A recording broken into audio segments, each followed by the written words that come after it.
जय महाराष्ट्र मित्रांनो, ministry of education केंद्रीय माध्यमिक शिक्षा बोर्ड यांच्यातर्फे भरती निघाली आहे. खासियत याची अशी आहे, ग्रुप ए, ग्रुप बी आणि ग्रुप सी या तिघांसाठी पोस्ट असणार आहे. वेगवेगळ्या पोस्ट आहे. महत्वाचं म्हणजे तुमचं फक्त ग्रॅज्युएशन झालंय कुठल्याही शाखेतून तरी तुम्ही इथे अप्लाय करू शकणार आहात. महत्वाची गोष्ट म्हणजे जे ऑफिस आहे ते महाराष्ट्रामध्ये सुद्धा आहे, दिल्लीमध्ये सुद्धा आहे आणि यांनी बाहेरच्या देशामध्ये सुद्धा ऑफिसेस सुरू केले आहे, जसं दुबई वगैरे. म्हणजे गव्हर्नमेंट जॉब आणि बाहेरच्या देशामध्ये सुद्धा तुम्हाला जायची इथे संधी मिळते. त्यामुळे चांगली अपॉर्च्युनिटी आहे. डिटेलमध्ये समजून घ्या कोण कोण अप्लाय करू शकताय, वयाची अट काय, कशा प्रकारे अप्लाय करायचं, सिलेक्शन प्रोसेस काय, एक्झाम कशी होणार आहे.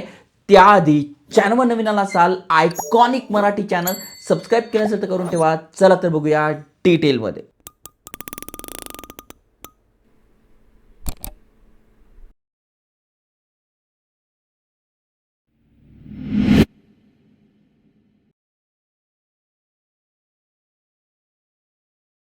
मित्रांनो, तुम्हाला स्क्रीनवर ऑफिशियल नोटिफिकेशन दिसून जाईल, जसं की तुम्ही ते वाचू शकताय. केंद्रीय माध्यमिक शिक्षा बोर्ड, जे की शिक्षा मंत्रालय भारत सरकारच्या अंतर्गत येतं. Central board of secondary education. Okay, महत्वाचं म्हणजे इथे बघा, ही यांची ऑफिशियल वेबसाईट आहे. इथे लेटेस्ट अपडेटमध्ये तुम्हाला ही भरती प्रक्रिया दिसून जाईल. आणि अप्लाय कसं करायचं तर बघा, ही वेबसाईट आहे, यावर दिलेलं आहे various post in group A, group B आणि ग्रुप सी यासाठी हे सिलेक्शन होत आहे. इथून आपण अप्लाय करू शकतोय. ऑलरेडी तुम्ही रजिस्टर आहात तर इथे लॉग इन करू शकताय. इथे सगळी माहिती दिली जी की पुढे जाऊन तुम्हाला सांगतोच आहे. आता नेमका समजून घेऊ कोण कोण अप्लाय करू शकताय आणि कुठल्या कुठल्या प्रकारच्या पोस्ट आहे. जसं मी तुम्हाला सांगितले ते बघा, वेगवेगळ्या व्हेरियस पोस्ट आहे ग्रुप ए साठी, बी साठी आणि सी साठी. जसं की असिस्टंट सेक्रेटरी आहे, असिस्टंट प्रोफेसर आहे, त्यानंतर बघा अकाउंट ऑफिसर आहे, सुप्रिटेंडंट आहे, ज्युनियर अकाउंटंट आहे, ज्युनियर असिस्टंट आहे. त्यामुळे भरपूर साऱ्या पोस्ट इथे असणार आहे. अजून खाली स्क्रोल केल्यानंतर महत्त्वाच्या तारखा तुम्हाला दिसून जाईल. 2/12/2025 पासून अप्लाय करणं सुरू झालेलं आहे. शेवटची तारीख आहे 22 डिसेंबर, 22/12/2025. म्हणजे तुम्हाला 20 ते 18च्या आतच फॉर्म भरून घ्यायचा आहे. ही झाली यांची शॉर्ट नोटिफिकेशन. आणि मेन नोटिफिकेशन तुम्ही ते बघू शकताय. मेन नोटिफिकेशन पण आपल्याकडे आहे आणि त्याद्वारेच तुम्हाला माहिती सांगतोय. कोण कोण अप्लाय करू शकताय ते तुम्ही भारताचे नागरिक पाहिजे. तारखा मी तुम्हाला सांगितली आहे.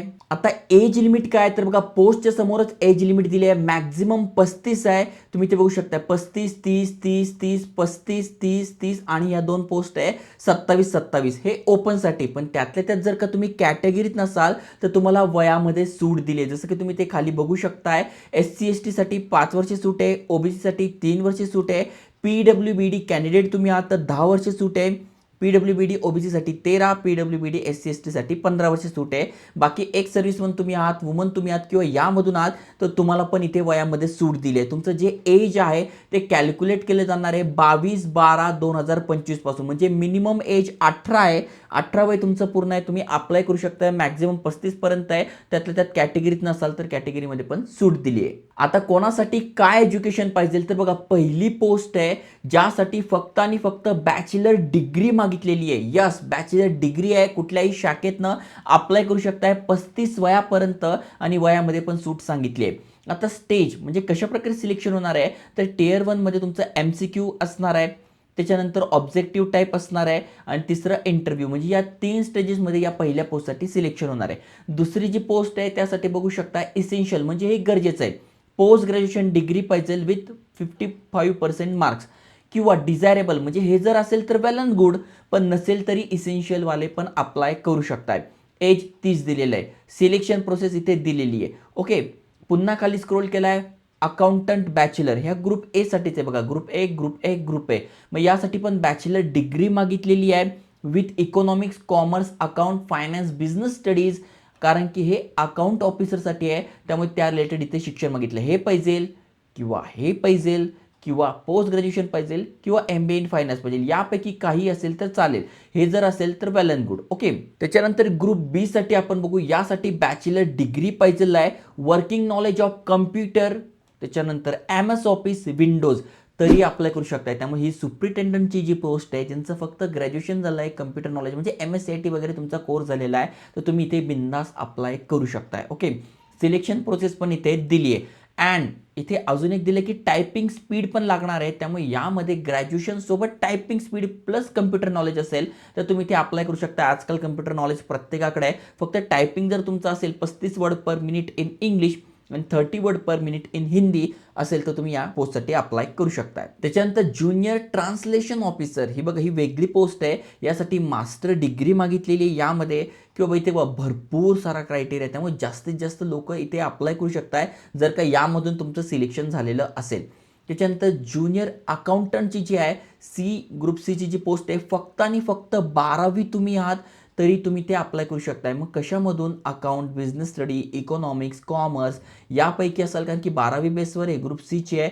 27 तुमचं वय पाहिजे आणि प्लस तुमचं टायपिंग झालेलं पाहिजे तर तुम्ही ते अप्लाय करू शकताय. आणि ज्युनियर असिस्टंटसाठी फक्त आणि फक्त 12वी पास तुम्ही आहात, म्हणजे 12वी पास किंवा ग्रॅज्युएशन या दोन झालेल्या तुमच्या आहे, प्लस टायपिंग तुमचं झालेलं आहे, तर या पोस्टसाठी तुम्ही अप्लाय करू शकणार आहात. ओके, याची बघा सिलेक्शन प्रोसेस अगदी सोपी आहे. MCQ बेस एक्झामिनेशन होणार आहे. त्याच्यानंतर डिस्क्रिप्टिव्ह म्हणजे तुमची टायपिंगची एक्झाम होणार आहे. बस या दोनच एक्झाम, इंटरव्ह्यू तर नाही आहे इथे, आणि तुमचं सिलेक्शन होणार आहे. तर चांगली गोष्ट आहे. अजून खाली स्क्रोल केल्यानंतर किती फी असणार आहे, तर ऍप्लिकेशन फी तुम्ही इथे बघू शकताय. इथे बघा दिली 250 रुपये, 250 रुपये SC ST PWD ex serviceman वुमनसाठी. ओके, म्हणजे महिला आहेत त्यांना पण चांगली संधी आहे. आणि जे ओपनमधून आहेत, OBC मधून आहेत, EWS मधून आहात तर 1750 A साठी, B साठी 1050 आणि C साठी पण 1050. ओके, त्याच्यानंतर सिलेबस कसं असणार आहे, आता कुठल्या पोस्टसाठी तुम्ही अप्लाय करताय त्यानुसार इथे सिलेबस असणार आहे. याचं जर तुम्हाला स्टडी करायचं आहे तर ते बुक मी टॅग करून दिलेलं आहे,